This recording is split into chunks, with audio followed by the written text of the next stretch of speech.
其实他一直都在坚持，不管对谁。他在宫里那么久，但他并没有变，不忘初心吧，那么一个人。她是一个宫中少有的非常有个性的女人。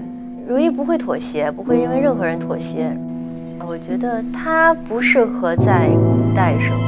她是宫中敢于说我就是要做自我，我把我的直抒胸臆想表达出来的一个女人。臣妾陪伴您多年，自以为和您有心意相通之处，臣妾是真的不能明白的。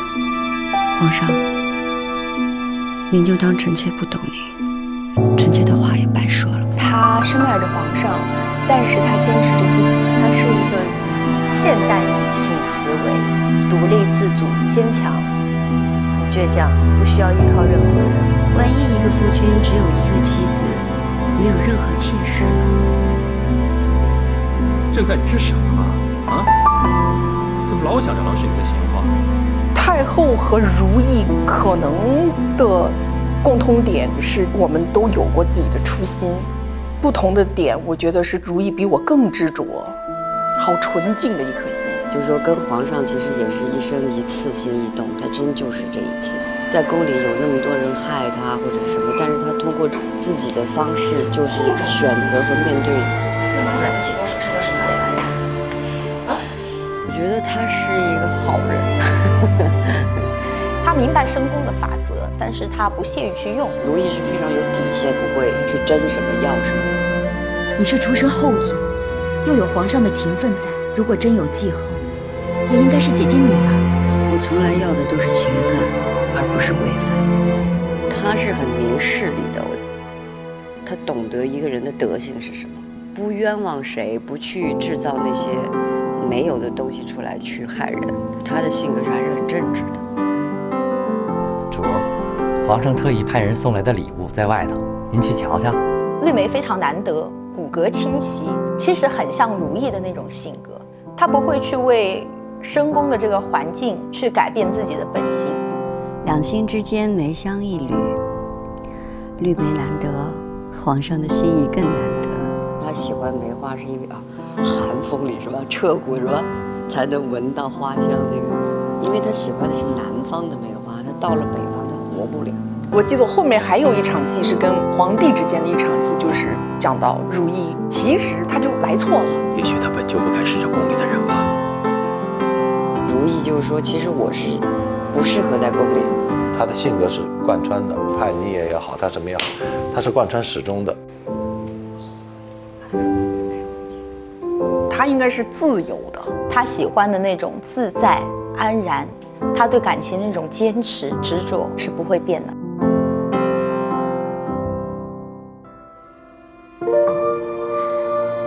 你还年轻，不懂世间完满的美好，太难了。若能如意，便很不错。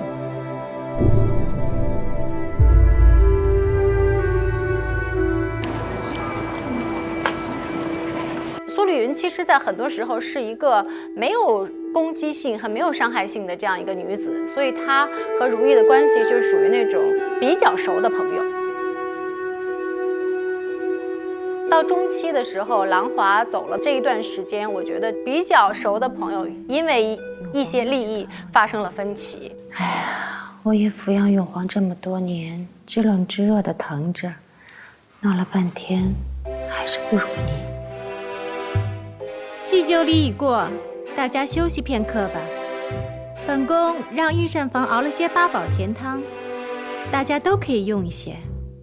在后期的时候，我觉得就非常坚定地站在了如懿的背后去支持她。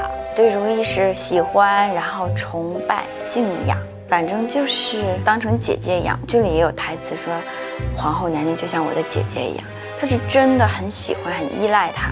但如懿对梅若，我觉得可能就是关爱，因为她毕竟是小嘛。然后还有就是梅若比较简单，没有那么多坏心思。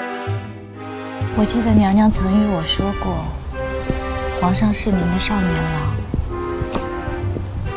和如懿可能有一种惺惺相惜的那种感觉，因为如懿她他也说他曾经有过一个少年郎，他们曾经非常的美好。相见其实他也没什么要求，他就是跟如意一样爱一个男人。自己心爱的人没有了的时候，就是要自杀，但是皇后娘娘就是劝他活下来吧，跟他讲了很多的道理，在那一刻可能给了他一种力量。那在深宫里面可能没有其他人跟他说一些肺腑之言，只有皇后娘娘跟他说，他是非常的感激他的。他之前在皇宫里面都是从来不对任何人行礼，但是他面对皇后娘娘，他还是会非常尊敬的说给皇后娘娘请安。而且相见也是一个比较重情义的人，他说以后的话我一定会不惜一切，我都会偿还。所以他跟如意是有一种那样子的情感的吧。哎，欣姐，我的女神，第一次跟她我们两个就单独的对手戏的时候，我这样扶着她，她这样手搭在我上面，我是这样状态的。欣姐说你不要抖了好吗？你一抖我也紧张。不是违背自己良心的事情，索性都愿意去为如意做。其实索性就是一个如意身边的连接各方面这样一个桥梁，跟江雨冰的这个关系和李煜的这个关系，导致他们最后都非常忠诚于如意。如意娘娘这个人是非常好的一个人，因为我还有点喜欢索性，我也会对她的主子好，因为她的主子好了，她才能好。后面有一场就是如意帮我上药，在宫里一个娘娘会给一个奴才蹲下来上药，我觉得那场戏是他彻底的走到如意那一边去了。一是因为情感，二是因为他看中如意的人品，了解这个人以后，你会不由自主就会帮他，而且这对他来说也是行正道。索性的归宿还是蛮好的，跟了一个医生啊，又实用。索性还问他呢，那我照顾不了你啊。如意说没关系，等看到有好的人再说吧。那故事的发展就是出现了一个好人。多谢皇贵妃娘娘主持公道。你是个直性子，胆子也大，不怕吃亏吗？不能让没钱的姐妹都吃了亏。本宫喜欢。来翊坤宫当差吧。爱打不平，无依无靠。最万幸的是说让如意给捡到了，才找到了家的感觉。所以我愿意拼尽全力为了如意。怎样都可以。我大马。容佩是一个太耿直的人了，而且有好多方面，因为他毕竟年长一些，他会从好多方面去考虑，他都处理得很妥帖那种。我是最知道他的温度的，因为我永远是在握着他的手，不是这只手就是这只手，不一样的方位感受这个人也挺奇妙的感觉。我是等于把如意当成我的又是恩人又是亲人。简单的来说，他是再一次把生命给我的人，我救了他的命，然后在这个宫里边，我是能跟他心意比较相通的人。对他来说就是一个很大的恩人，他会愿意付出一切，然后让他快乐的。我只能说，他超越友情，不单纯，涵盖了很多。有些时候我们演着演着就是说你是不是爱我呀？就那种。哪怕到最后他们有了矛盾，其实什么都不用说，又能够懂得对方，谅解对方。所有的事情都是为我好，我都能理解。海兰觉得如意是温暖的，是仗义的。红楼炭事件的时候，如意来救他是那样的奋不顾身。海常在也是皇上的嫔妃，你不能当着奴才们的面羞辱她。你脱了她的衣服搜身，你不是要了她的命吗？就是他是有一种，就是我只要他开心，我只要护着他就好。紧接着下一个百花丹的事件的时候，海兰是奋不顾身的去为如意洗清冤屈。有一个台词是：妃姐姐当日如何拼死维护我的清白，臣妾也只是拼死维护姐姐的清白而已。接连在一起的事件，很快的就把两个人扣得非常紧密，慢慢的把心里的东西又加深了。海贵人，这今后啊要送什么东西，您别亲自来了，这太危险了。您把东西交给我，我递给他就行。我得知道你叫什么。我叫凌云彻。我觉得如意的价值观、个性上面跟凌云彻之间还是有共同点。就拿现代话来说，是三观相同。他跟如意之间的界定啊，就像无论你走多远，无论你经历了什么，只要你回头，我凌云彻永远会默默地为你打了一把伞。微臣只是希望皇贵妃将来的路可以平安顺遂。而微臣会跟随在您身后，替您照亮身后曾经走过的路，不至于您回头的时候，连退路也难以看清。就那种情感是在一个宫里边，你对对方，你是可以安心的信任的一个人，对，所以他对如懿来说也是非常重要的一个人。大声呀！他们情感的建立和彼此作为对方信仰的建立，其实是在一件事一件事一件事一件事去堆积。快我看看，这蛇有毒，我得把毒解析出来。索性打盆水去。无论是事件上的堆积，还是岁月上的累积，就经过这么长时间搭起了一种情感，经历太多的生死，这才是他一生的宿命，也是他的任务，也是他一生所希望做的一件事情。在这红墙里边，在我寒冷彻骨的时候，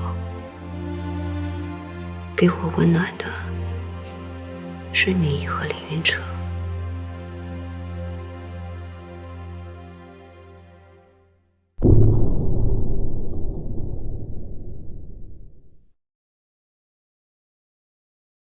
周迅在表演上品格也好，风格也好，气质也好，根据如懿的这种现在的表演有一个提升。从一个小女孩委屈，脑子里都是幻想的，有点叛逆的一个青年，慢慢变成一个皇后，她这一切非常清楚。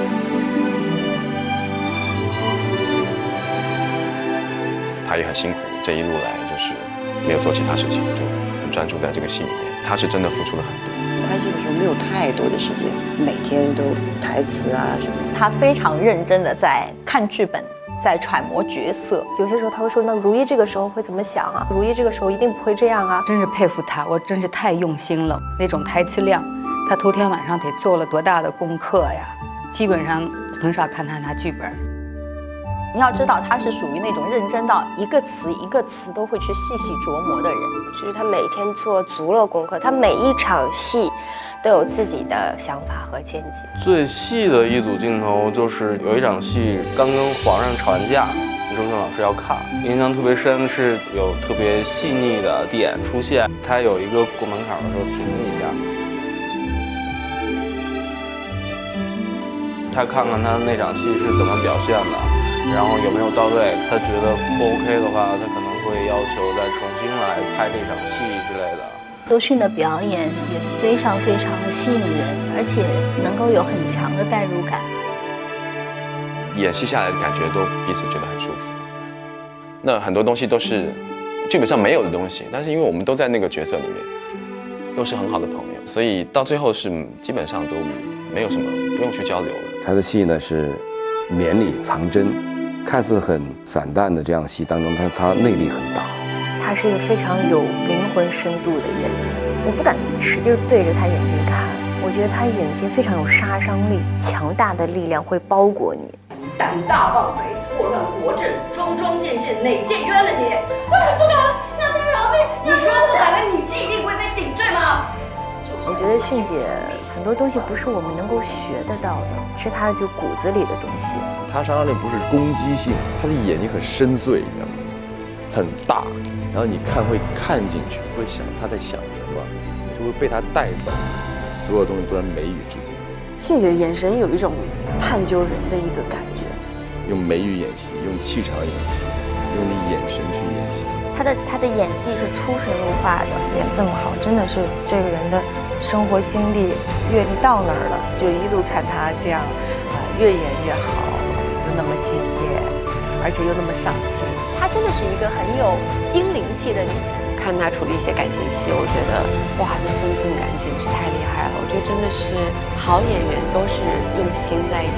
比如有一场戏是她被他的丫鬟阿若陷害。奴婢伺候您多年，可是主自从被太后禁足，心怀怨恨，日渐乖戾。其实如懿只是给了他一个眼神，那个眼神的内心潜台词就是：我对你那么好，你居然会害我。就那一个眼神，我看了好心疼。所以我觉得迅姐真的是好厉害。你少说一句啊。是因为我要扇他的耳光，然后我就走到迅姐的面前，用我的手测量了一下她的脸，好小的脸，我就非常的紧张，怎么办啊？我感觉自己做不到。迅姐就用了另外一招，你打不打？我没有用，你不要恐吓我，我要打你，我自己会难受死了。你这个毒妇！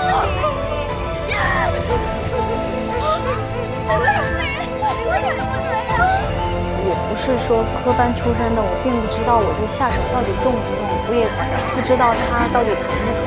打动了！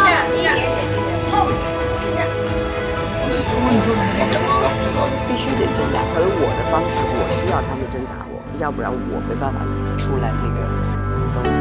迅姐，我觉得拍戏的时候她非常的敬业。有一天就是我和美若去送她一场戏，她就坐在马车里，因为那个马车非常晃，机器要架在里面。副导演就说：“迅姐，你不用去帮他们搭戏了，让我们自己演。”然后迅姐说：“哎，不行不行，我还是得上去，要看着她的视线，她一定要自己亲自去帮你们演。”所以那个时候就觉得真的是非常非常的感动。他不会去过分的去张扬，他作为这个戏剧的中心点，他是非常明确的，而且他把周围的这些跟他在一起搭戏的人，整个气氛都演得非常好。他的状态永远是在一个创作，所以我们都说迅姐是传递给大家能量的那种人。然后迅姐就在任何的一个场合，她都会有这种东西传递给我们，呈现出来那种工作状态是比较，就给大家的感觉好像相对来说轻松，但是里面是非常紧的。包括对每一场戏的要求、准确度，表演它非常的准确。我想我们都有这个心是做好作品，在做好作品的同时，我们又有一个很好的一个创作的氛围。他有很真的一面，他是很真性情的一个人。他生活中是一个就挺幽默的人。我觉得他生活下特别可爱，他会跟你开玩笑，感觉整个人就很开心。他在私底下更像一个小孩子。你发现他就是个少女。小女生，她会在那里唱唱跳跳，自己在上面就感觉跟表演一样。哎呀，我应该站到这儿来。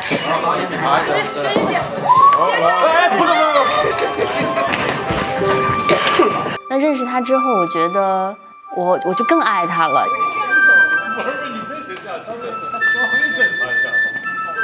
我觉得她像一个小朋友一样，有的时候在现场，她说，想吃一个什么东西了，我觉得她眼睛里都泛着光。说着说着口水就流下来了，然后他自己就会在那笑自己，特别可爱。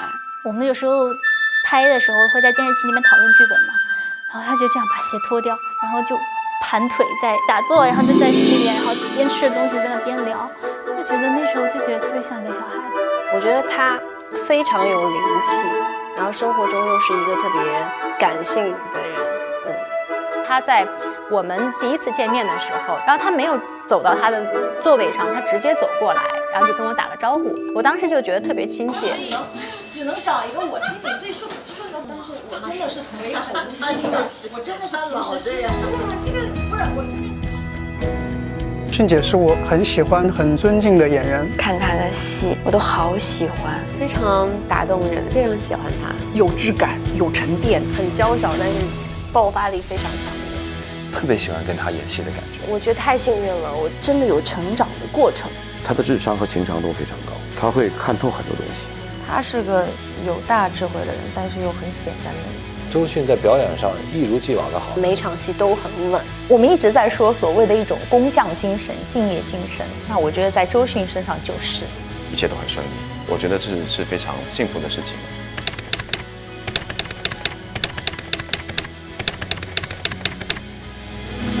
挺棒的，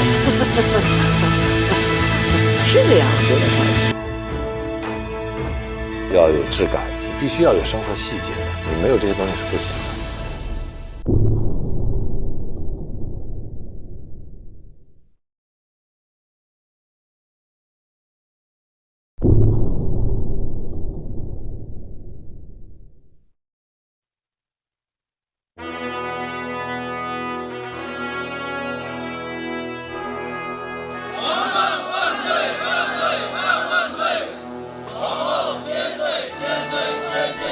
不那么拘泥于史实，我们又有一些虚构。从风格上来讲，我定义为就是一个诗意的又比较写实的古装正剧吧。他就像一个指挥家一样。我觉得汪导对于戏剧的理解超乎常人，对于剧的把握、表演分寸的把握，就对于画面的敏感度更高。你就看着他们走了，你刚要起身烟晚说，哎，喝酒啊。我觉得汪导有非常高的这个品味和对戏剧，这把握。ABCJIG， 谢老师，你不要过来，你不要过来。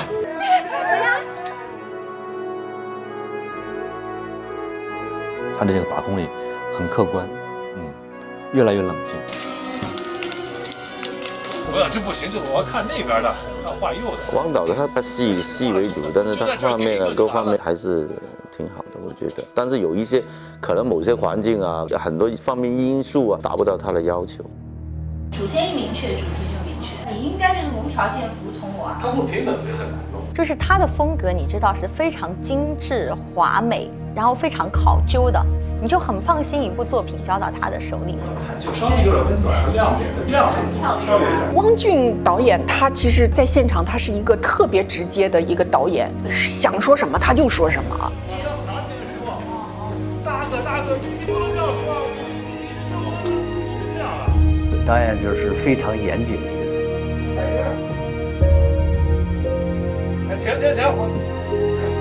汪导是演员出身，他还会演戏，所以他对于演员现场状况的一种情况调整，他还是有自己独特的一个方式方法的。不是他在这儿帮我切嘛，然后后来他不是那个听到那像是脊骨的那个底层出来了，然后等回来坐下以后，来喝，然后啪再说。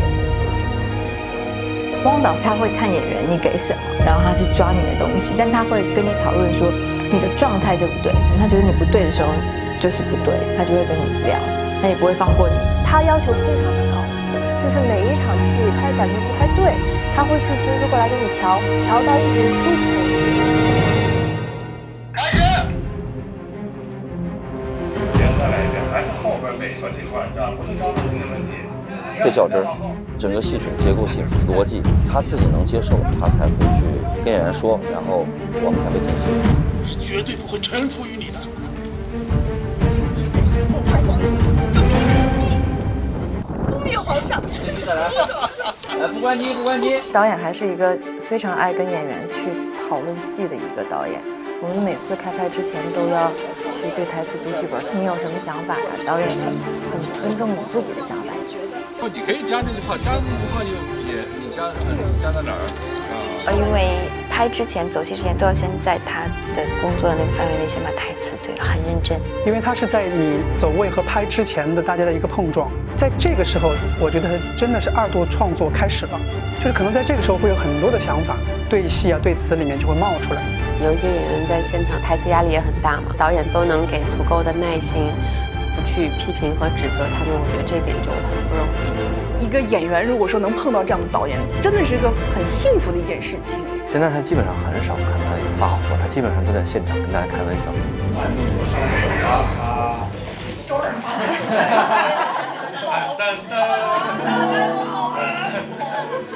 演员决定整个戏的风格。其实这次拍很大的一个工作就是，我选了一批有颜值的演员，但我如何让他们的表演充满了质感，就让人觉得既赏心悦目，我同时又要把人物的心理刻画真正的能够跟他的外形结合起来。我觉得他不容易啊，他对人物的戏的节奏他是很有感知的。对演员的信任感其实也是很大。比如说有一场戏是我当皇后了，那结第二次婚的时候，其实真实的情况是我们很累，就是而且我们的帽子啊、衣服啊都很重，而且其实那个时候我跟皇上已经几十年了，然后当时就跟导演提，就是说我们能不能把它改成大家都退下之后，然后互相揉腰。然后导演他给了一个非常宽的一个空间，他就说可以啊。就是导演他对很多这种东西，他都是让它生存和存在的，对。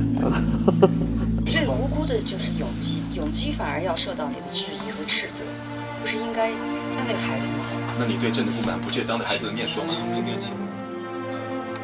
主要是价值观，包括表演上的审美的趣味还比较接近。王导他本身自己是演员，所以他对表演他要求的细节很细。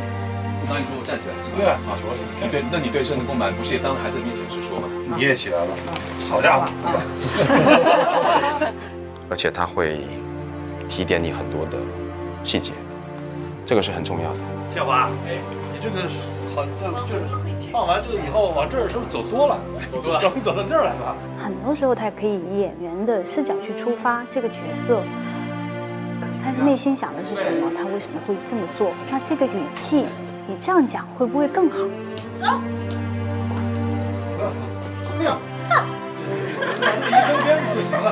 就像汪导，有的时候他就会在现场给你讲戏的时候，会非常细致，就是会细致到扣每一个眼神。他有点那个不屑的那个看穿皇上那感觉啊，他能够我这个。他们都是很好的演员，我觉得很多东西一点就明白，而且变化很大。总体来说，我让他们更走内心一些吧。其一，刚才那集当了公，请皇后说，请太后说，请亲贵为他恕罪。人生有3急。他私底下也是很可爱的这么一个人。他其实有一部分孩子气的地方，他也可以给你嬉耍玩闹。没有工作的时候，我发现导演都很善良、很开朗，然后甚至有一些很搞笑的地方。导的变化，人整个就是特别柔软了。包括有时候跟那小演员一来了，哎呀，他抱在怀里还哄着，哎，我看着汪导像个大男孩一样的。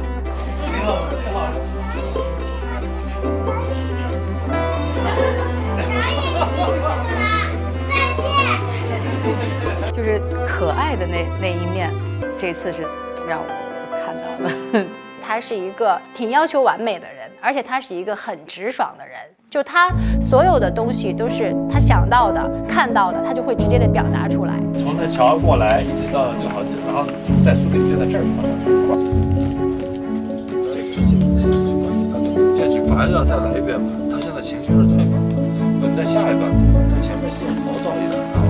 主要是戏上，包括对剧本啊，包括对演员的表演上，有时候不那么顺的时候，那时候蛮沮丧的。王导的那个，他每天面对的那些压力也很大，因为他要考虑各种各样的这个，每个演员都有自己的想法。哎，再加上这个横店天天下雨，我这一出工一抬头一下雨，情绪的波动一定是有的。这个戏已经不是一个戏的概念了，它在社会上的一个影响，还有这个业内的人要去看它，所以我们创作人员的压力非常大。我原来吃安眠药就是半片，后来1片，后来不敢用1片半，现在是2片。脑力是高度集中，因为他不允许有任何的错误。我觉得他非常大的一个本事就是拍这么大的一个戏啊，这么长时间，他从头到尾一个状态，毫无疲态，我觉得这挺本事了的，这挺厉害的。你看我们拍摄264天，他真的是每一天都坚持在这里。导演就腰疼了，然后腰疼，按完腰之后，他还是趴在那儿，就在那看监视器。可以总结给导演的2个字，就是敬业，真的是太佩服了。他的心态是一定好，那一定是很准确的。还行吧，我这总的来说还比较稳定，可能还是蛮理性的吧。就是说我还能把持得住吧。每一次拍摄都会给你有一些不同感受，收获。我终于知道了，是吧？不逼自己，不知道自个儿有多牛。汪导他会很注重演员的表演，程导是因为摄影师出身，他会比较注重画面。来，好了，预备，走，来走，焦点，把它放中啊，稍微松一点点，景别，迅速再来一次。像程导的话，他就会经常用一些流畅的镜头，他是希望你在流动的过程中把词说了，这样就运动感特别强。程导有很好的镜头语言去帮助演员，那么他也可以很清楚地告诉你你该怎么表现。可能他只跟你说一个很简单的一句话，哎，建华，我觉得你应该怎么样？哇，就融会贯通。你讲的是对的，然后上去我啪就在胸前，啪就这一大掌一踹，金元就没有人了，是吧？拍摄起来以后也是，就是我更注重场景，下一个景要拍什么，怎么拍，怎么去布光，怎么去跟这些置景啊、美术去沟通，去弄好。过来，这是从日记嘛，是吧？当然对摄影、构图、对光的感觉导演在拍每场戏的时候，都会站到一个角度或者多个角度去稍微的冥想一下，去感受这一场戏的气氛。陈导呢是一个非常细心、幽默、很 man 的导演。对，你看他那个肌肉，但是他去拍摄那个手法、感情啊，又是很细腻的，所以有一种反差萌。结果娘娘这就过来的孩子啊，说话。他拍的戏材的每个细节特别有要求，特别有质感，特别有质量。我们所有的工作人员和演员都比较佩服导演这一点。陈导这个人嘛，本身比较随和、平易近人，所以跟他相处，我觉得真的很轻松，很 Q 的一个人。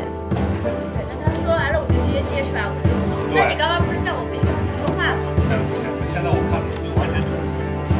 那你先说好了啊，说准了，别再变了啊！就是他一说完话我就接话，对不对？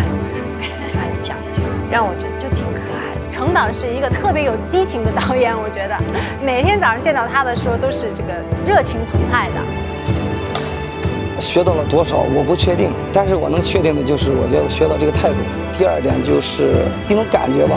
这两个导演，我觉得在整个的这次的塑造过程当中，他们对这个剧的激情、热爱都投入进去，让我们在现场的每一个部门，演员部门也好，其他的部门也好，我觉得都是特别好的榜样，都是非常有思想的导演。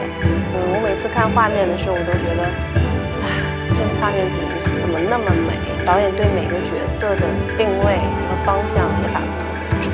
我们的镜子是导演，我们只能通过导演的提示和感觉，才能够判断自己是不是准确。他们是会把演员带到一个正确方向的导演。皇上今日涉猎，看来颇为尽气。是啊，收获颇丰啊，这么说啊。啊，皇上今天这什么？皇上今日涉猎，看来收获颇丰啊。看来收获颇丰啊。嗯，是啊，高兴啊，高兴。汪导和程导对待作品的时候都非常严格。我能感觉到跟汪导啊和程导啊他们的对大家的爱护，然后对剧本的一点一滴的这种钻研和琢磨。在拍的过程中，我觉得虽然是很艰苦，因为你要不断的拿出本事来，掏出来，但是是一个成长的过程。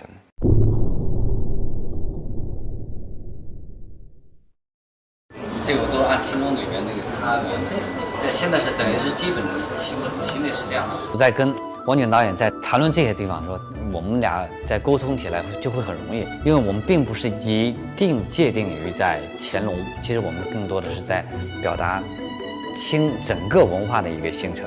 因为我们本来的方案是应该再往前提的可能会更重一些。陈同勋老师承担了大部分的服装啊，这个量也很大，周期也很紧，而且他又有这么多的这种创新的对自己的要求。就是这个位置啊。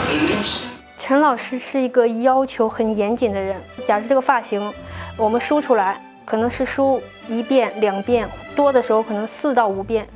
我梳高翕月可能梳到6到7遍，他光坐在那里就坐了4个多小时。他们希望做不一样的东西，不是说复制或者说别人用过的东西，他老是不甘心。比如像他的官服、他的龙袍，这些东西一定是不能错的。于是大量的设计点放在了便服上，因为便服呢是这个戏的主体。我最喜欢我便装当中的冬装，因为它其实是满绣的，然后它又有外面有一个坎儿，也是满绣的，我觉得很美，真的是很美。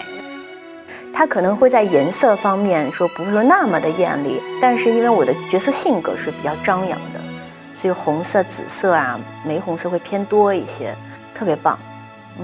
而且他们很细心的去罗列出来。你看，如懿是喜欢紫色的，我没有明确的说过海兰喜欢什么颜色，但是我们在准备的时候就强调它是蓝色，因为蓝和紫搭在一起是最漂亮的。我觉得海兰她很符合人设的头到尾。所以她其实前期的衣服都是那种很清淡、很舒服的颜色，不张扬。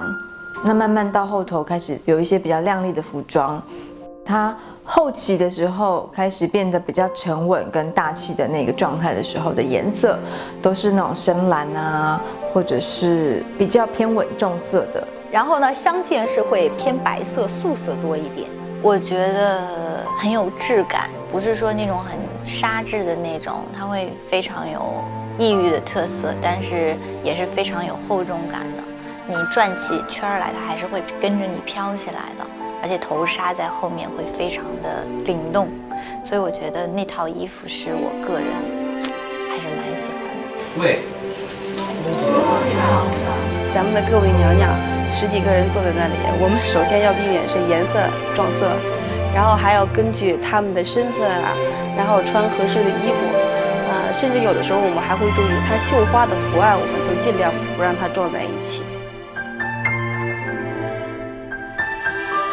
这种山山水水的，然后我们可以用拉线的那种绣法，用穿针乱绣，然后我们可以用平绣，对吧？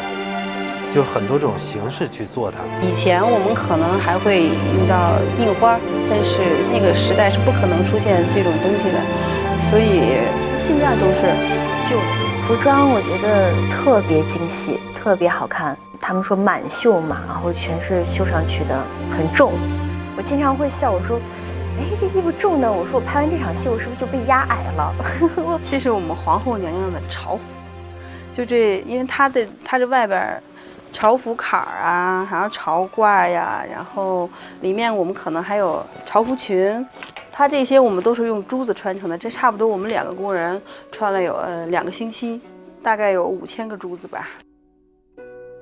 我们拍剧照的时候，它是分吉服跟朝服，那个朝服就重的大概有10斤，坐的都很累。我们其实穿朝服穿的很少，我只穿过皇后册封的那一场。起，帝后同心，万事齐昌。说，帝后同心，万事齐昌。那天其实很壮观，大场面，然后而且所有的妃子都穿了朝服。皇上万岁万岁万万岁！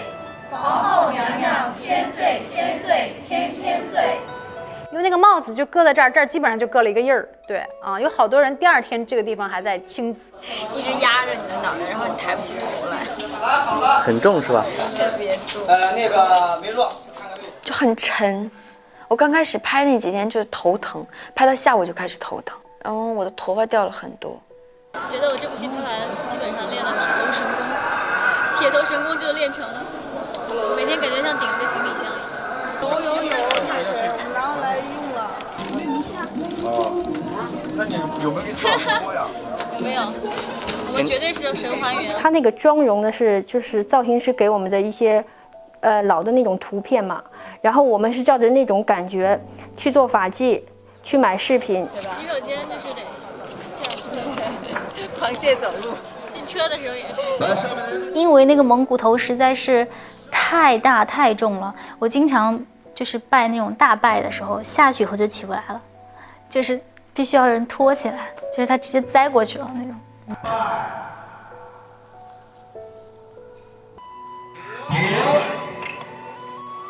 非常好，非常好，起立。对于他来说应该比较困难，加上发髻加上饰品可能有10来斤那么重，每天顶着他都很痛苦，就很容易往前遮过去，然后就必须自己在那儿控制住，所以看起来很简单，其实就是要对抗这个的力量。这部戏的话，我们比别的戏投入的点翠的数量是多3倍到4倍，都是真材实料。我们的头饰上面有很多就是很好看的颜色，像景泰蓝那些东西，包括是点翠，那个是最贵的，一个小小的头饰都是钱。所以我们都特别谨慎，因为走路的时候怕甩了掉了，赔不起呀。在服装啊、饰品这些方面，其实有很多我们需要去适应的，就是包括我们走路的时候，花盆底的鞋。还是要适应，崴脚崴了好几次了。尤其外景的时候是那种石板路。我第1天拍戏，第1天穿上我的花盆底儿，我那天穿上以后，我心情还挺好，我觉得哎呀，特别有那个大家闺秀的感觉嘛，就是整个人都立起来了。结果第1场戏要我在鹅卵石上走，我的妈呀，那个石头还不一样大小，有的这么小，有的这么大，然后那个凹凸不平，已经是宫女扶着我了，我都没办法走得稳，我就一直摔到最后华哥都已经转过来讲说，摔成这样你怎么进宫的？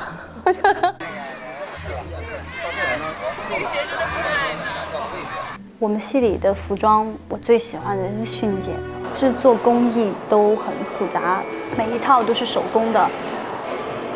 周迅他说他很希望跟张老师能够有一次轻功戏的造型合作。跟阿叔其实是第一次真真正正的这样子，对于一个角色来讲是第一次。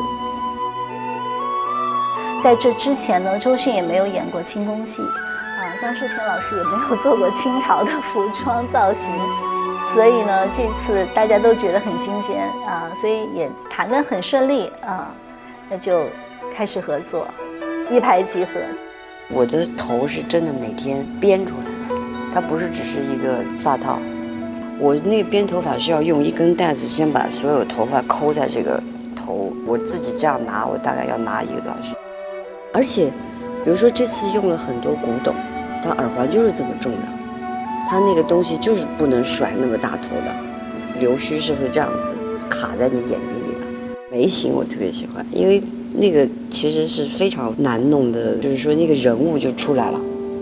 嘴唇就是用手，对，用手自己点的因为阿叔要求的，以前的人呢，肯定不会那种用那个刷子咔咔刷一下，都是用手点出来的。我发现我有一天读台词，我开始挑多余的字，我觉得这个字可能不要，但我在想是从哪儿来的呢？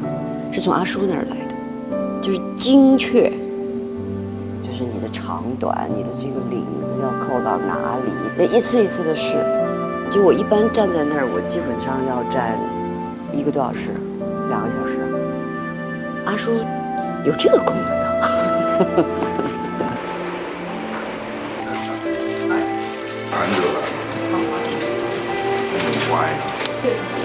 OK 啊。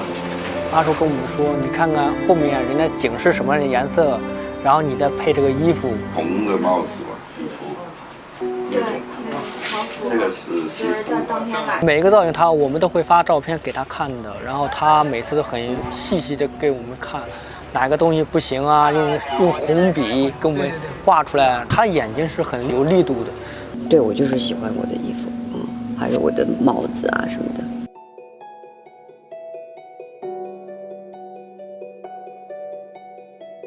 朝服是很难做的，然后是阿叔他每次就是坐在那个绣工那里怎么指点，很辛苦。看他有的时候都睡着了以后，然后他还是坚持坐在那里去指点，给我感觉到有一种对美的崇拜。那这种态度很感动人。够了，那这够了。弄了一个这么难看的东西。有能量的造型，它会帮你入角色。而且还会帮你产生戏。这个是应该是阿叔的珍藏。我去过服装间，哇，非常震撼。你要知道，整整2大间房间，还有周迅的衣服在车上。如果说我只是做出了文字方面的努力，那么我觉得我们这个团队给出的就是给人一种视觉的震撼。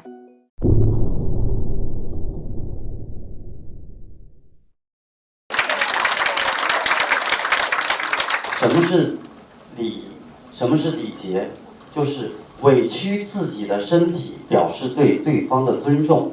可能张小龙这个名字不一定是那么熟，但是温太医当然大家很熟，很多观众也都蛮希望说我到《如懿传》里面演戏的。我说我在演呀，他只是演的幕后的一个角色，礼仪设计。见到皇上可跪，1叩首，2叩首，3叩首。礼仪是让观众更相信你这个戏，更相信你这个时空，更相信你演员塑造角色的一个必不可少的一部分。给太后请来，侧右腿跪的，侧右腿跪地上啊。我们说清朝是满族人建立的，所以带有很浓重的这种满族特有的东西，所以在很多动作上跟中国其他社会朝代是不一样的，主要是在膝盖上。清朝可能说作为这种尊卑体现的达到了一种极致。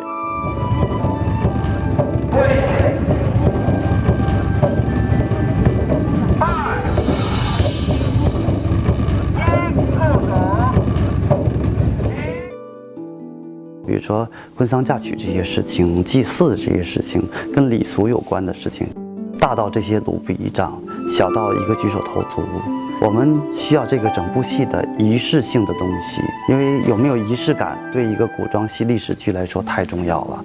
它能够让你的戏更厚重。手放在身体两侧啊，自然下垂。对，勾紧你的手，咱们进行下一个动作，来拜。看自己的双手的距离啊，放的位置对不对？帽檐触地。我刚才也给通过不同的礼节，一是表达自己内心的尊重，其二呢，也是为了维护一种秩序，就是你通过这个礼的大小来区分每个人身份的不同。我很喜欢礼仪部分的东西，会帮助我们来塑造角色。刚开始还是会有些不太适应，就现在只要见谁说什么话，我都知道该行什么礼。走路先走哪只脚啊？就是踏门框的时候先踏哪只脚啊？然后该行什么礼啊？我都是还挺感兴趣的。比如说在室外的时候，嫔妃之间是有这样的礼，那在室内的时候这个就不能用。最不容易的，我觉得其实就是老要跪。我们有一场戏是金玉妍刚才我说被打的那场戏，我们不是所有妃子都跪在那儿吗？当时特别逗，刚开始拍的时候，婉英还说。我不用那个护膝。我说你真的得用，没事，一会儿就起来了。拍了一个镜头，自己起来了啊，不行，服装老师给我一个护膝。真的呀，因为我没有想一跪要跪那么久呀，结果跪了一会儿之后，发现真的要疯。因为我们戴着护膝都觉得疼，他不戴护膝根本就是不可能。我也会经常看见迅姐就是在现场就要做一些舒展运动，就撑一撑手啊。所以其实一天下来，穿那个衣服走那个路，戴那个头饰，也挺累的。动作，现在在你基本站姿基础之上啊，一起来，跪。宫女特别难，每天都得站着，而且还要有一个形体，腰酸背痛腿抽筋，拍完了立马就爱拍着，捶一捶腰啊。我站了8个月，我觉得我现在特别强，我的腰肌，所以就觉得太不容易。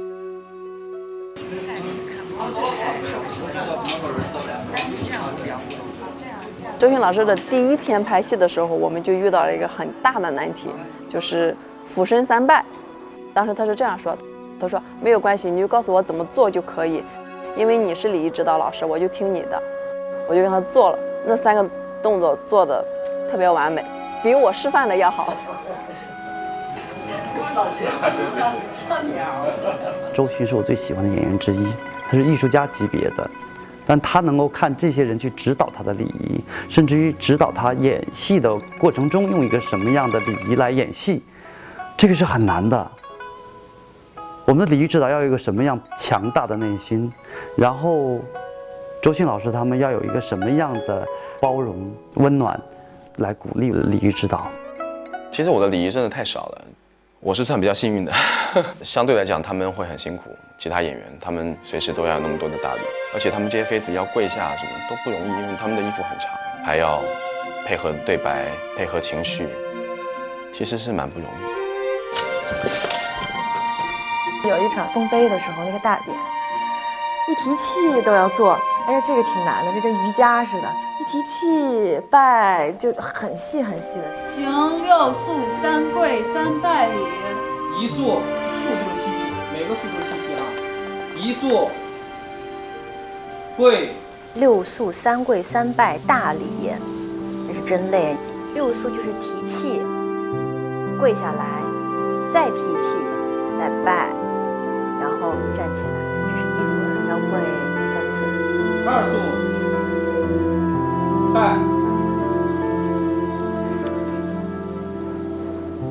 行。要一直提气，然后跪，那个头又很重，就是所有的这个顺序很难记，而且过程特别的长。还好没在古代，要累死本宫了。但是我觉得那场拍的真的是特别好，特别好，整个画面特别的整齐，然后他们的动作呢做的也非常的端庄，然后气氛也非常的肃穆，整体反正看起来当时我觉得很惊叹，真的很惊叹。一进宫的时候对皇上行礼的时候就跟别人不一样的，就是双手这样子，然后咔搁在胸前这样子。每一场戏如果需要的话，礼仪老师都会蹦出来，然后在你身边说，哎，这个时候要行个礼什么样的。我对皇后娘娘基本上就会有敬意嘛，也就会对她表示感谢啊什么的，都会有一些正规的礼仪。在礼仪这部分呢，其实我们尽量的在尊重历史的前提之下，然后再有一些创作。其实我有一场戏印象深刻，就是我在皇上面前跪着，跟他有一点争执。在实拍的时候，他说：“你回到你的宫里去。”我只眼睛一直看着他，我并没有行礼，我就转身走了。然后我可能也问礼仪这方面可不可以，会不会因为这个不合理？然后但是他们老师都会说没问题，只要你情绪到了，这个是没关系的，因为这个也能展现出你此时的心情。嘉妃金氏晋为嘉贵妃，协理6宫。其实当时那场戏大家挺有争议的。我说我都怀孕8个月了，我肚子那么大，我正常一个孕妇她绝对扣不下去。后来大家一商量说啊，那让那个甄叔扶着我吧，哎，扶着我不全趴下去，要不然孩子都得挤出来。周迅老师有场戏，他母亲进宫来见他，当时我跟导演说，我说导演，我能不能用一个礼？导演说什么礼？我说是满族的一种大礼，而且这个礼仪在清末也已经消失了。要先蹲下来抱着妈妈的腰，然后再去贴妈妈的脸，这个挺特别的，叫抱腰贴面大礼。但是因为第一次你还看到啊，这会有这样的礼仪。对你的思念用一个礼仪就表现出来的。如果见面磕一头，没有身体的接触是不行的。观众是希望看到一个相对真实的一个生活环境的，这点很重要。只要完成我们心里面的要求，啊，这是唯一的衡量标准。这是一个特别好的团队，大家在一起是在艺术上的这种追求，制作上的这种唯美。就是精益求精。特效片有一些戏，有一些场，它是现实中无法完成的。特效主要是在里边配合这个戏里面的一个剧情啊，来给它做一个呈现。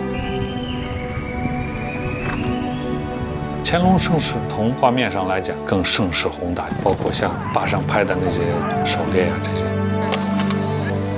我们的器材已经基本上接近电影了，其他镜头各方面都基本上接近电影。不是像那小打小闹的去我看看弓箭就射了，就像史诗一样的。万岁！万岁！万岁！灯光部门跟摄影部门27万人，机器多一点，你节奏上或者时间上控制上比较快一点。大场面的群众演员都将近1000来号人吧，然后再加上所有的工作人员，应该是我目前工作为最多的人数了。除了人还有马，天气呢也不是特别好，我们还得抢时间，就在下雨之前要把我们想要拍的戏份给拍掉。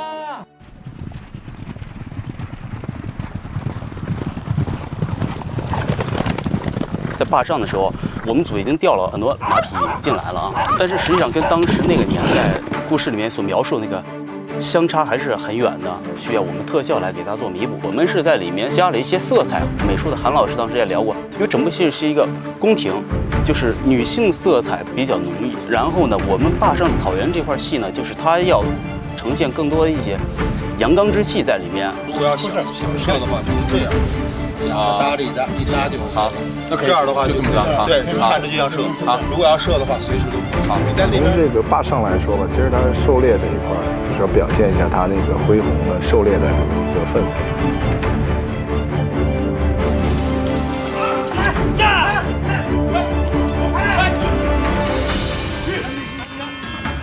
我每次镜头都在这我这看，都在手心上，往前走一点在手心，往前走一点在手心，这不是对了吗？1、2、3，这，挂了！没事，你这样你肯定赢的，我感觉把你身体变好，到这，这个大人，花吗？场景这边是美术部门来做前期的一个计划跟筹划的时候，它已经有一个设定了。但是有一些东西是美术可能在前期它不好去呈现，这个时候就需要跟那个我们特效部来介入进来，跟美术部来共同来实现某一个场景或者某一个气氛。我希望这个光，很多光它都是戏剧化的光，随着戏走的。你现在是什么情绪，你就应该衬的是什么背景。把这个镜头啊，快卸下来，快，来，快抓紧啊，马上就好了。送镜头的快点，快跑2步。我从陈导这就真的看到了以质量保生存。好，建华可以，位置可以，靠左一点，建华，稍左，再往左一点，哥。把它放中啊。拍的每个细节都是特别有质感，特别有质量。建华往右一点，往右一点，建华往右一点，往右，往右。好，掉头，快，迅速再来一次。好了，预备，走。我这人比较直，就是说工作就这样，那我们都希望是一个得到一个很好的画面。作为导演，作为摄影师，如果懂戏的话，他想要什么，必须得灯光合作。导演在拍每场戏的时候，都会站到一个角度，他看光，他就知道那边再上去一点，那边再下来一点。往这片打，看这片，所以看前后都有了吗？好了，预备，开始。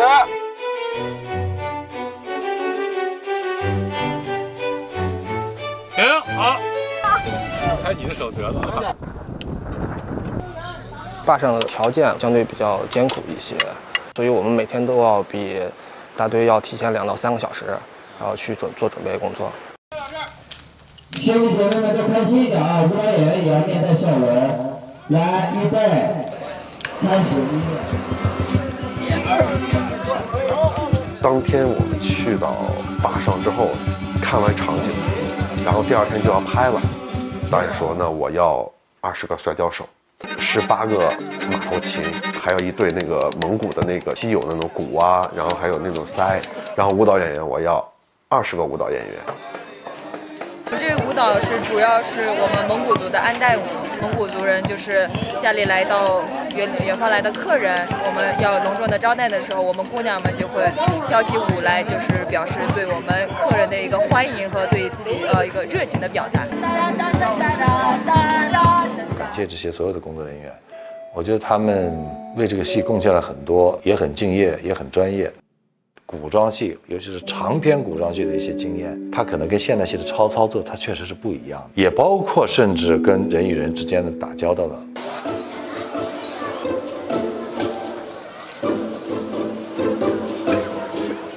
就是我们这个戏呢是古装，拍摄所选的场地都是景区，这种景区现在是游客旺季，就是每天都有很多人。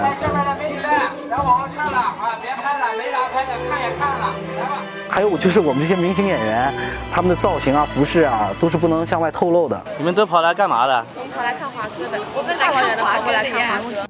所以说呢，我们就是不能让游客能近距离的到我们这来观看，我们就需要把这些游客聚到我们拍摄现场以外。其实我们这种制作的话，都是所有人一起拍出来的，不是一个人拍出来的。我觉得最主要的还是感谢导演和我们的美术。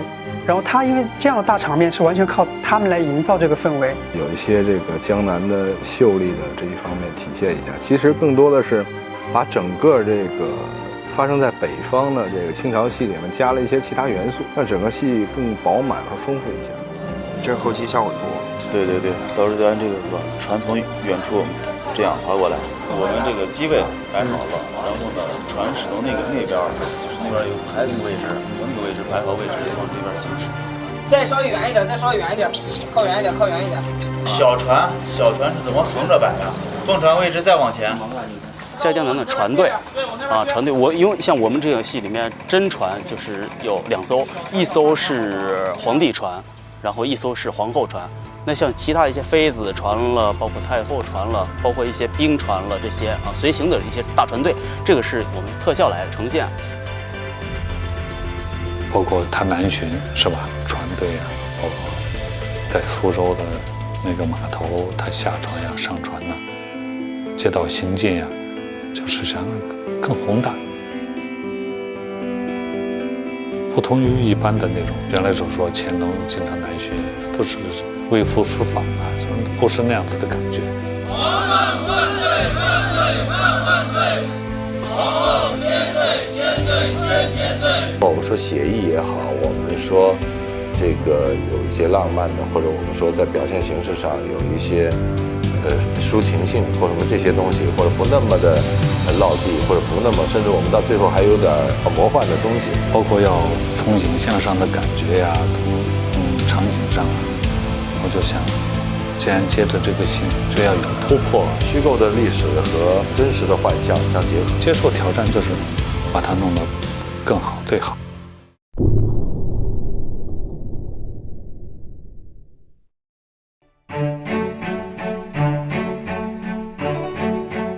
我们《如懿传》是从北京转到坝上，再从坝上转回北京，再从北京转到苏州，苏州再转到余姚，余姚再转到横店。从艺以来拍过最长时间的一部戏，基本上经历了春夏秋冬。那时候夏天特别热，然后我们棚里面也特别闷，然后现场还放烟，然后灯光照着我们，又戴着毛领。然后迅姐捂着棉被，我在那儿烤着炭盆儿。位置特别冷啊，我的脸都已经涨得通红通红了，但是我们还要演出来瑟瑟发抖的样子。喝了姜汤暖和多了，阿若你也把姜汤喝了。但是那场戏经常拍着拍着，我跟迅姐都特别爱出汗，然后我们就流汗，然后导演就拍一会儿就喊停，擦汗继续拍。只要拍雨戏跟水有关的戏，天气就特别冷。降温10度都有的，拍戏那个时候会特别辛苦，而且因为我皮肤过敏，对那些水在身上在脸上特别难受，我可能要先上一层油去隔掉一些跟水的缝隙，然后会有保鲜膜打底。不怕雨不怕风，军大衣搭配毛巾，塑料袋已经拿走了，刚才还有塑料袋。现在感觉还冷不冷？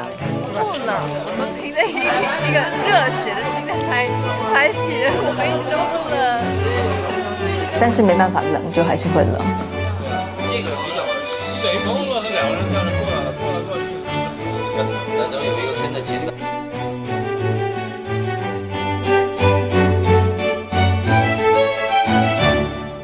其实完全是要跟戏走，跟情绪走。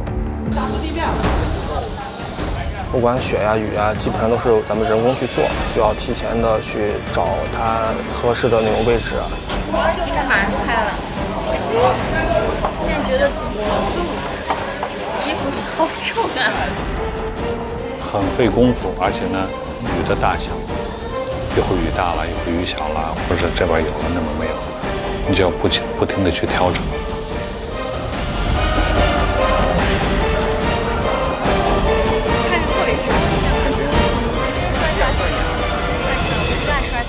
就说演员其实有时候，你给他一个好的氛围，其实他是非常愿意演好。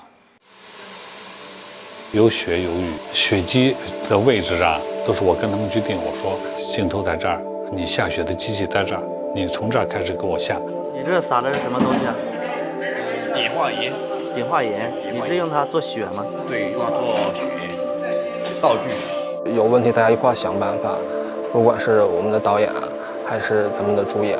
我们每拍一场戏都会要有一些烟雾缭绕的感觉，就会拍出来质感上面会比较好。每天都会熏那个咖啡豆的味儿。咖啡的这放烟的这个是我带进来的。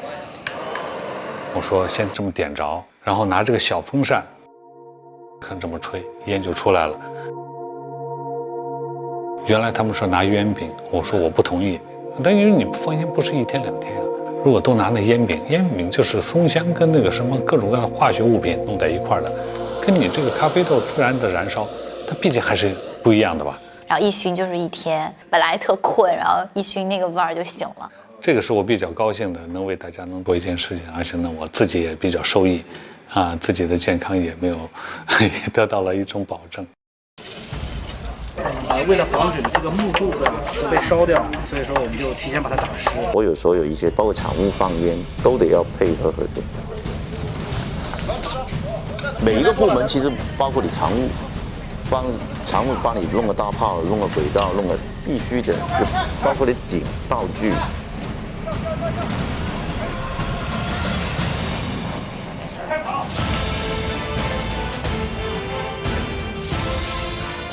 快点接水！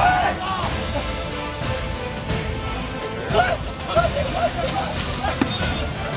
上去救的时候，李玉拦着我不让我上，他一抓就刚好抓到我的辫子，就把我的假发全给拽下来了。然后我跑过去，发现自己头发没有。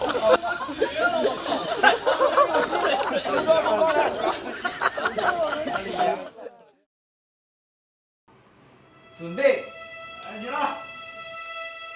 因为那一天拍自焚那场戏的时候，其实是大概我已经连哭了第6天，那1个礼拜对我来说是特别难熬的。我在想，一个人到了那样一个状态，跟已经做了这样的决定之后，你还会哭得那么激烈吗？我其实自己觉得他可能都有点哭不出来了。我就把自己陷在了一个很空的一个状态。哇，那场放火的戏是真的，我觉得我们那个火放得好美啊！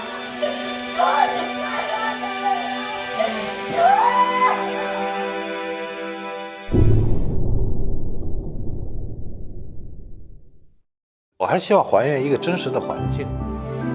如果说你的剧的前提风格是一个古装正剧的话，你没有这些东西是不行的，你必须要有生活细节。最大的挑战还是找到一个属于这个戏的独特的一个美学观。这个报纸从顶上看是一个万字形。跟导演合作，觉得挺难得的吧，我觉得特别好，而且对美术这边呢是给予非常大的帮助和认可，因为他给了我们很大的空间。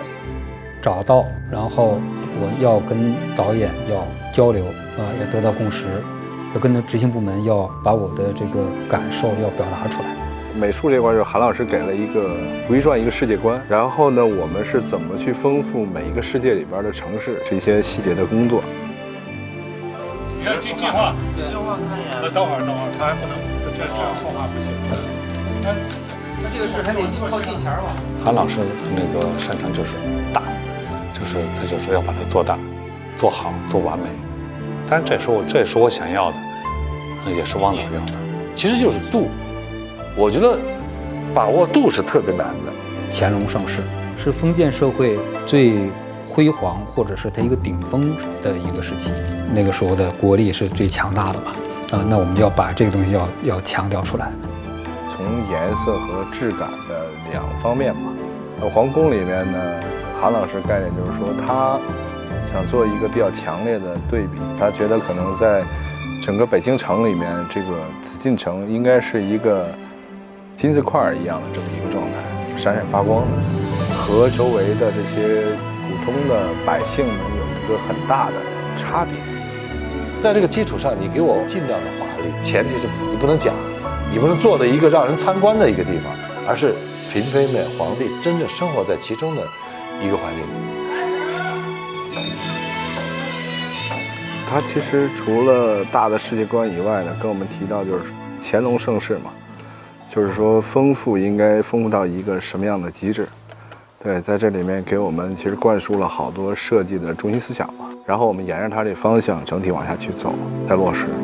他让我一点一点的去把这个整个空间立起来，这个是觉得特别难得。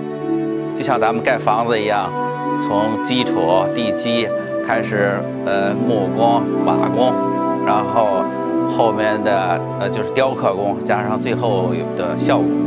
每一个场景，实际上就跟东西12宫都不同。看似是一个紫禁城，它不是一个复原，不是一个写实的。一共搭了有6、7个景吧。其实我们改景的这个量其实也很大。也是本着一个原则，就是汪导聊过，就是说我们每一个小景或者散景都要按照主场景去对待。其实每个景都有一些现代元素的融合吧。我们构架这个戏的美学原理或者是叫物质的世界观，都是一个假想的，我们还是属于一个写意的一种工作方式。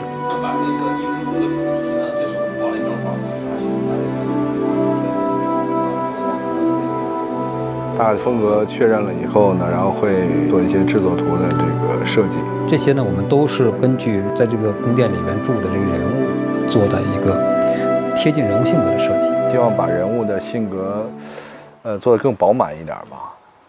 3位新人向皇后娘娘行后拜大礼。臣妾请皇后娘娘安。翊坤宫一般都是皇后来住，里边有几个元素强调一下，就是第一，里边没有清朝的瓷器，我们都做的是宋代的5大名窑。第二个呢，就是里边有大量的这个竹子，就是竹器，它的体现出来的这种味道比较雅致，到处都是清雅之气。第三个是一个就是如意作为皇后之后，她背后的一个非常大的一张画，啊，这个画我们是刻意的按照郎世宁的那种笔法，特意的我们要画了一幅，就是2个白色的孔雀，白色不言而喻是要就映照着这个如意的内心啊，对这种纯洁爱情的一种追求。第二个呢，就是它是一对儿，也想这个就是映衬着这个如意心里边的一个追求，他是希望是一夫一妻。第三个呢，就是我们把它做成孔雀，孔雀是反鸟，也就注定了这个如意不能称为后，就说这个它不是凤，这也意识到她的命运，如意的一生也没有真正的作为皇后下葬也好，或者最后给她的这个谥号都没有称为后。拿去年来说呢，就是他因为对人物整个他沉浸在其中嘛。之前我们聊过一次这个翊坤宫的屏风的事儿，这个创作本身讲，他还是希望我们每一样道具在他心里面是能够打点的，他的直觉可能更敏锐。我们也希望说，通过他的一些反馈，在创作本身上，我们有些新的一些想法。这部戏也是大量的积累，让这个戏观众相信。我们喜欢用气场这个词哈，因为这有很多东西没办法名状它，但是它就是形成了一种场，这种场它真的是可以感染到你。美术我还是挺喜欢的，翊坤宫和那个延禧宫，我都挺喜欢的。北京的延禧宫最复大，占地3000多平米，然后我们整个搭了2进院的一个宫殿。其实这个有3个月，整个布置好，从前到后。如意一进宫之后，就是给他分到的是延禧宫，啊，一个是离皇帝最远，还是呢相对来说是最普通的，啊，但是这个普通绝不是平庸，而是那种含蓄。如意比较早期的那种，他对爱情的那种感觉很纯粹，那种细腻。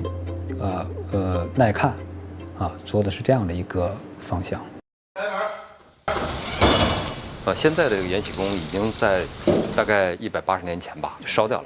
为什么我还是说这是个写意的一个东西啊？就是我们所做的那种方式，全都是抓住了这个意或者是神髓，看起来像。延禧宫的有一个主题叫双生，什么叫双生呢？就是所有的物啊，所有的这些东西呢，都要孪生，这就是暗合了他们人物关系。我就希望他们是一个生死相依的这种感觉，所以我们在里边做的设计的时候，就是刻意的做成一对一对的，这个就是延禧宫独特的灵魂。这一块它整个的其实这个形状啊，是一个莲花的那种形状。如果光那么打过来的话，这个开口就是一个莲花。其实这个在故宫里边没有这么做的，但是你现在看的并不突兀。这就是一个神髓啊，我们不是照抄，主题要更突出的是那种姐妹情感，所以呢，我们做的这个莲花也是并蒂莲，啊，就是双生莲。延禧宫是这个就是如意早期的一个宫殿，跟它那些宫殿比呢，这个就是偏老一些，偏旧一些。这边呢就是卧室，讲究呢就是色彩，除了灰色，然后就是青色。你看它这个色彩啊，面料的那种珍贵缂丝，过去的讲叫1寸缂丝1寸金。预备，开始。我们做的任务还是那个嘛，就是服务于拍摄，根据这个人物的特点啊，比如说如意就是需要，它那种雅致，要从这个细节里边看到它的与众不同。其实我们最喜欢可能是朗华的长春宫，非常的写实，非常大气，做得非常精细，特别美，超级美。就从镜头里面去看它那个层次感、景深，真的很好看。这是写意和写实结合在一起了。他用的深蓝色的那个纱，透出去特别好，很持重，但是有质感又特别好，拍出来光一打，它那种氛围就特别舒服。1、2、3，1、2、3。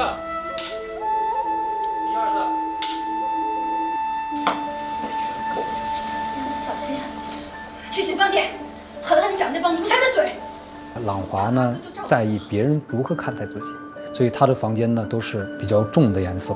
我们拿这个，比如是深绿、深蓝、深咖作为黑色来用，然后里面再加一些金线、金丝金色的一些图案，然后到处都是凤，因为他到处要体现自己皇后的这个独特的这种位置，这也是他内心的一个写照。所以看似那种朴素简约，这都是给人看的。真的是按照那样的色调，包括比较稳重的那个劲儿吧，可能不见得很多人都能接受。皇后就是不一样，就是她的那个颜色虽然暗，但是暗的很高级。那我们做的就是要她的母仪天下的那种姿态，她所有这样的姿态都是演戏。好，3年1次。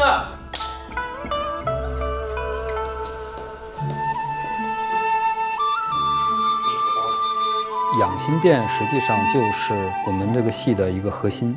实际上讲，纵观就是古今中外权力最大的一个人就是乾隆皇帝。我们就要夸张，就给这个人物提供更准确的一个环境。导演的镜头下的养心殿是很漂亮的。我在养心殿，我都惊呆了，我说哇塞，怎么有这么多东西？就是很多细节，很漂亮。有稍微华丽一点的，也有稍微朴实一点的，是乾隆看书的地方，比较修身养性的地方，都有不同的感觉。然后我们大致呢是这样的一个设计，一个纵一个横。金暖阁呢说的是纵，就等于是中国历史，把这个中国古代的这个文化特征或者是那种物件，把它给做到极致。东暖阁呢是偏阳，就是等于就是在那个世界上全球能见到的高科技，或者是有全球那种感受的，他说的是这个横，就是横向。最难的就是养心殿的东暖阁，韩老师对这儿的要求是很高很高的，大到这个灯，小到一个手把件儿，韩老师都要拨木的。个人最喜欢就是咸福宫，因为就是高希月的那个宫。高希月我们给它设计成了一个黑化版的林黛玉。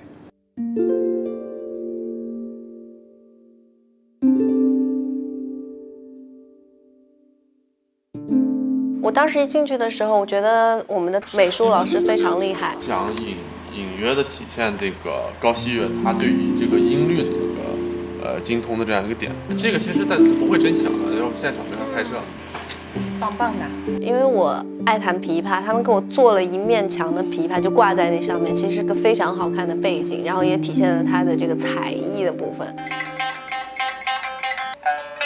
因为高希月是一个体寒的人，气血虚弱，他的那个桌子写字的桌子是跟别人不一样，他比平常的高一些，中间镂空有些檐，他可以在里面放炭，就是你坐在那儿的时候脚是热的。他平时坐的一个座位，我们下面是设计的是有一层这个台子，它就可以放那个炭盆烧炭来取暖。它这个里面是可以放一些什么艾叶啊，或者是中草药啊，就是把高希月的这种特点展现的淋漓尽致。4年1次，准备，开始。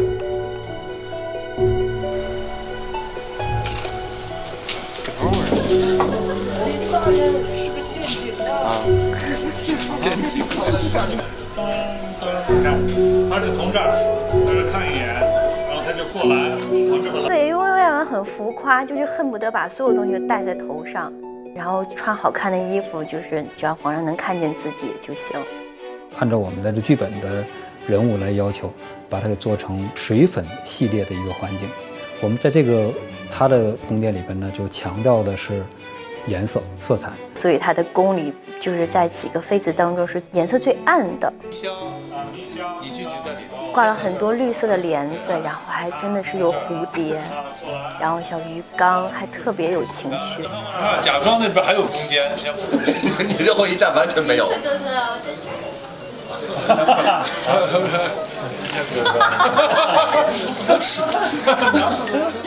准备，开始。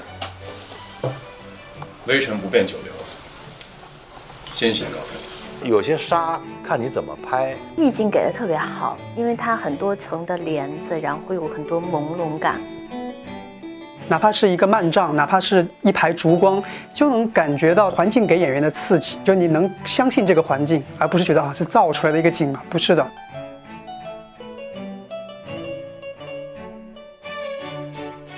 后来的几个宫殿都是蛮不错的，冷宫呢，做的就很细致。成就感就是冷宫啊，交景的时候，当时这个汪导说了一句话，说这景还行，我觉得这个挺难得的，很难听到他说这样的话嘛，就是可能他的要求也比较高，对。但是我们在这里面尽量的用有限的时间去做无限的事儿吧，呈现一个像清宫戏，又不太像的这么一个夹杂着现代元素的这么一个乾隆盛世的背景吧。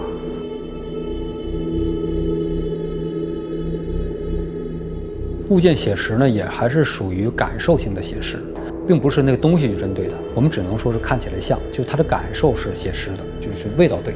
我们这个戏就是刺绣，也有手工的，还有一些别的加工的方式做的这些东西，还有景泰蓝，这个戏我们用的都特别多，还有缂丝，这个我们用的量都比较大。比如迅姐盖的那被子，就我们从苏州买了好多缂丝嘛。对，因为我们也希望说，在演员脸周围啊，尽量去找一些好的面料，去给它做一些近景特写的拍摄，来丰富一下我们想要表达的这个质感和材质嘛。很多件东西吧，我们都是尽量按照古法去做，更贴近那个当时的工艺。制作道具的量大概在8000到1万件吧。我每次一走到那个场景，都觉得哇，好豪华，而且很多细节做得好，做得细，而且呢还有很多真材实料、有质感的道具。韩忠老师工作比较较真儿，我们所做的东西特别的细，因为也怕有瑕疵搁在画面里头。其实像这个都是我们收的古董，没有100年、80年了吧？真的，这是真的。其实最重要的是要有质感，所以我希望他用古董，因为肌理这些东西是很难做出来的。哎呦，你在拍上去的时候，在给特写的时候，你心里特别舒服，那个质感特别好。我们在演的时候都是真的要保护它。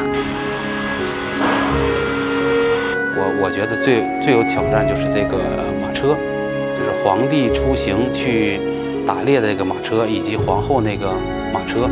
工期也短，而且制作量也比较大，工艺也复杂，所以这是比较有挑战。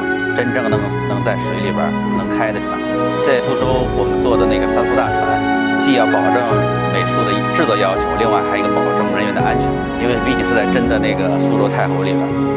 因为当时我们制作的时间是非常短的，然后我们是在外边加工预制。然后在安装的时候处理有一些实际的一些困难，比如说在路上运输啊太大，我们做的。往里说，台前边进来，但是后边克服了。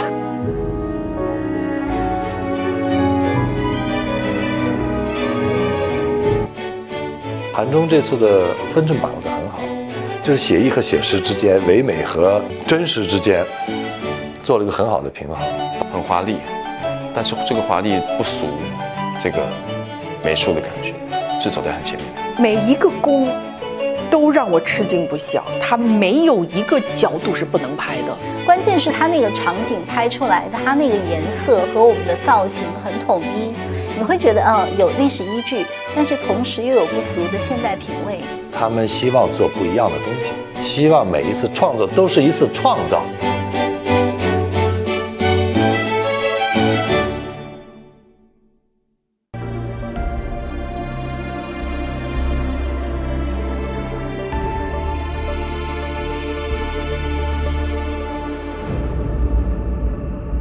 每天要面对的东西啊，让今天是一个全新的一个状态去面对。当这个镜头拿到手，从无到有，到最后自己一步一步，从建模了、材质了、打灯光了，还有合成了这些，一直到最后呈现出来。制作人员对于特效人员来说，它是一种内心的一个满足愉悦。我觉得这是一个非常认真创作的团队体会到各个方面每一个演员的表演，我们的场景的设计，包括拍摄，这是一场视觉的饕餮盛宴。我觉得，这个昂贵对我们道具来说，每一件东西都很昂贵。就不止它的本身的这个价值，是我们所有弟兄们付出的这个昂贵。这不要太这么轻易的产生这个满足感。我还是希望是看到一个优秀的剧目，而不是一个局部。这是一个浑然一体的一个艺术作品，希望观众能够从这个戏里边找到一个总体的感受。